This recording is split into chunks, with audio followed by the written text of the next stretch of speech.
India की batting पे कुछ नज़र डलवा रही थी ब्रेक से पहले जैनब, और उन्होंने कहा था कि ईशान किशन की बैटिंग देखना ज़रूरी है।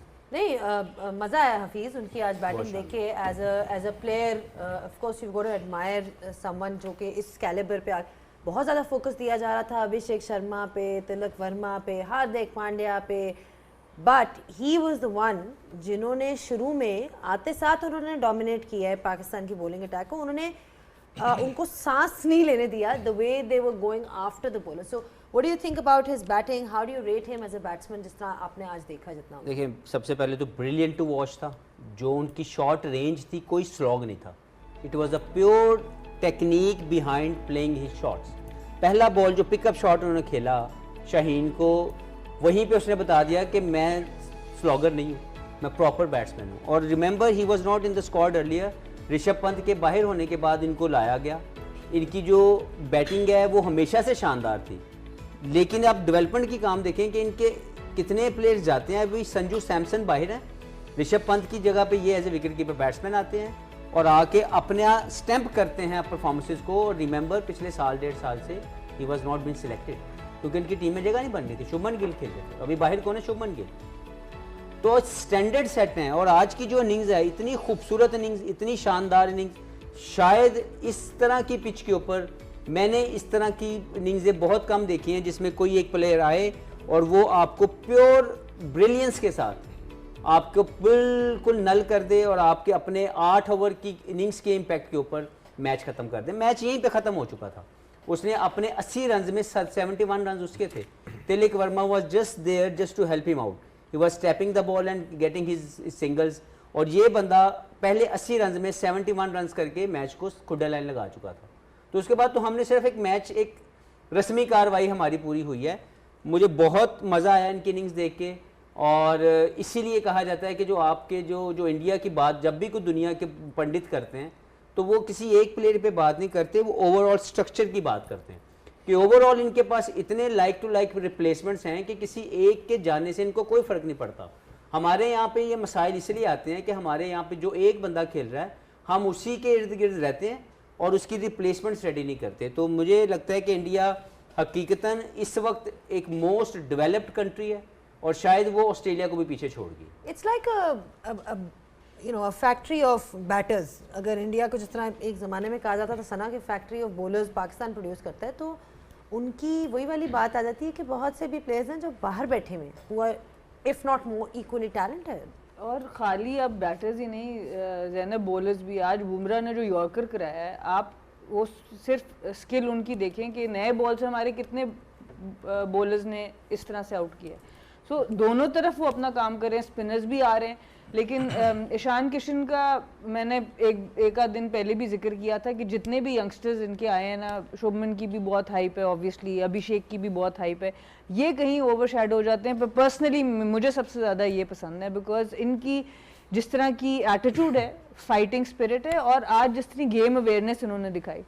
कुछ प्लेयर्स होते हैं जो पिच पे डिपेंडेंट होते हैं, इनमें से बहुत से वो वाले प्लेयर्स भी हैं, बट इनको अगर जो हफीज़ भाई ने बात की कि इस तरह की मुश्किल पिच के ऊपर 40 बॉल 70, इसीलिए ये मैच विनिंग स्कोर है। ये फ्लैट विकेट पे होता तो हफीज़ भाई भी कभी ये बात नहीं कर रहे होते। इस पिच के ऊपर जहाँ पर स्कोर करना मुश्किल था, इन्होंने पहले क्रीज को डीप इस्तेमाल किया, क्रीज को साइडवे इस्तेमाल किया, फिर साथ साथ डाउन द विकेट भी आए, पर इतना ही आया कि उसको शॉट चला ही नहीं, आके या रोक दिया या सिंगल कर दिया। तो ये सारी गेम अवेयरनेस थी ताकि बॉलर की लाइन भी डिस्टर्ब होती रहे और मुझे बैट बॉल भी बीच में मिलता रहे, क्योंकि जैसे हल्का सा निकलते थे अगला बॉल थोड़ा शॉर्ट होता था स्क्वायर ऑफ द विकेट, ये रन ले लेते थे। तो इतना इनको गेम अवेयरनेस है एट दिस लेवल। तो मुझे तो जितने इनके यंगस्टर्स हैं मुझे तो ये बहुत पसंद है और इनको मौका मिला है इस वर्ल्ड कप के अंदर, और मुझे लगता है कि he is the real future star. मैं पहले भी बात की कि विराट कोहली से बोलने का स्टाइल, इनके दिखने का स्टाइल, इनके खेलने का स्टाइल, इम्पैक्ट, सब कुछ मिलता है। तो I think he would be the future of India. ठीक है जी, बहुत सारी बातें हुई, सबसे डिस्कशन हुआ इंडिया पाकिस्तान के मैच। देखिए, बड़ा मुश्किल है सम अप करना, क्योंकि एक रिपीटेड सॉल्यूशंस हैं या रिपीटेड डिस्कशंस हैं जो हम करते हैं, फिर हम कुछ सॉल्यूशंस बताते हैं, अनफॉर्चुनेटली ना सुना जाता है और ना ही उसके ऊपर कहीं पे अमल होता नज़र आता है। तो एक रिपीटेड किस्म का प्रोग्राम है। आप भी वही बातें कर रही हैं जो शायद एशिया कप में, पिछले वर्ल्ड कप में आपने भी की हैं, और मुझे भी शायद उसी तरह के जवाब देने पड़ेंगे, या और भी बहुत से लोग इसी तरह के जवाब देते होंगे। अगर मैं वेरी ऑनेस्ट अगर इस पूरे ओवरऑल सिनेरियो को सम अप करूं तो हम इंडिया से बहुत पीछे रह गए हैं क्रिकेट वाइज, ये हमें मान लेना चाहिए। इसमें कोई हमें जो है ना वो आर नहीं होनी चाहिए मानने में कि हम पीछे रह गए, हमारी डेवलपमेंट पीछे रह गई, हमारी overall product as a cricketing nation हम लोग उनको कम्पीट नहीं कर रहे, क्योंकि उन्होंने अपने स्टैंडर्ड्स बहुत हाई किए हैं। उन्होंने अपने जो रिप्रेजेंटेशन टू इंडिया है उसको, मैंने पहले बात की कि उन्होंने सेट कर दिया है कि हमने ऑस्ट्रेलिया को ऑस्ट्रेलिया में जाके हराना है, हमने इंग्लैंड को इंग्लैंड में जाके हराना है, तभी हमें कंसिडर किया जाएगा। हमने ये स्टैंडर्ड सेट नहीं किए। इस मैच को अगर मैं देखूं तो टेक्टिकल ब्लंडर्स हैं।